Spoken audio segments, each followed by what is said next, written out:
প্রত্যেক বছর মাঘী পূর্ণিমার দিনে বাড়িতে সত্যনারায়ণের পুজো দেওয়া হয়, তার জন্যই গাছে কিছু ফুল ফুটেছিল, সেইগুলোকেই তুলে নিয়েছি। হ্যালো এভরিওয়ান, আমি মৌসুমি চলে এসেছি নতুন আরও একটা মিনি ব্লগ নিয়ে। তো গাছে এই গোলাপগুলো ফুটেছিল, তো একটা গোলাপ তুলে নিয়েছি আর এদিকে কিছু গাঁদা ফুল তুলে নিয়েছি। আর যেহেতু ব্রাহ্মণ দিয়ে পুজো হবে না, এমনি ব্রতকথা পড়ে পুজো হবে, তাই জন্য বেশি ফুলও নিয়ে আসিনি, বাড়িতে যাচ্ছিল তাতেই হয়ে গেছে।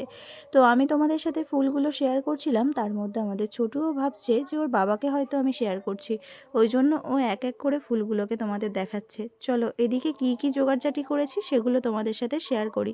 এখানে সব কিছুই কিন্তু নিয়ে আসা আছে, আর এখানে নারায়ণের আসন পেতে নিয়েছি। নারায়ণের যে আসল প্রসাদ হচ্ছে শিরুনি, সেই শিরুনিটাই বানানোর জন্য প্রথমে 25টা কলা নিয়ে নিয়েছি, আর এখানে সব কিছু সোয়াশের করে দিতে হয়। তো যেমন বইয়েতে লেখা আছে সেই রকমই বাজার করে নিয়ে আসা হয়েছে।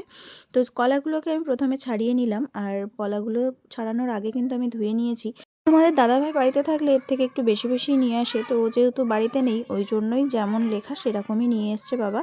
তো আমার সব কলা কিন্তু ছাড়ানো হয়ে গেছে, আর এদিকে দেখো খেজুরের গুড় নিয়ে আসা হয়েছে, তো সেই গুড়টাকেই এখন কলার সাথে ভালো করে মাখিয়ে নেব। কলাগুলো না শুধু মাখানো যাচ্ছিল না, তাই জন্য এই গুড়ের সাথে কলাগুলোকে ভালো করে মাখিয়ে নিয়ে, আর এদিকে এই যে দুধের প্যাকেট আর আটা যেটা নিয়ে আসা হয়েছিল সেইটা দিয়েই সিন্নিটা মেখে নেব ভালো করে।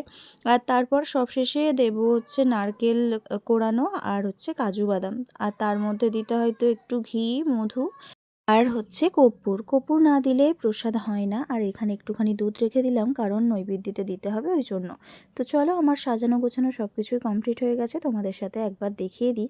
আর যেহেতু এখনও যে বই পড়বে সে এখনও আসেনি, ওই জন্য এইভাবেই আমি কিন্তু ঢেকে রেখেছি।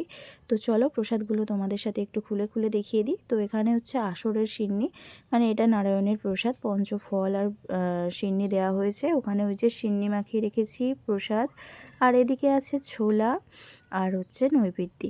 রীতি আবারও সেইভাবে ঢাকা দিয়ে আমি গেছিলাম বড় ঠাকুরের ওখানে। বড় ঠাকুরের ওখানে বলতে পেচুপাচি ঠাকুরের আজকে হচ্ছে পূর্ণিমায় ভাজা দেওয়া হয় ওই মুড়ি টুড়ি দিয়ে।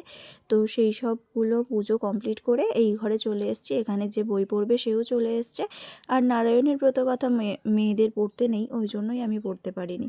তো যাই হোক, আমাদের পুজোটা তোমাদের কেমন লাগলো অবশ্যই কিন্তু কমেন্টে জানাবে। আর আজকে অনেক ভক্ত এসেছিলো প্রসাদ নিতে, সেটা তোমাদের সাথে শেয়ার করা হয়নি, আবারও পরে কোনো দিন শেয়ার করব।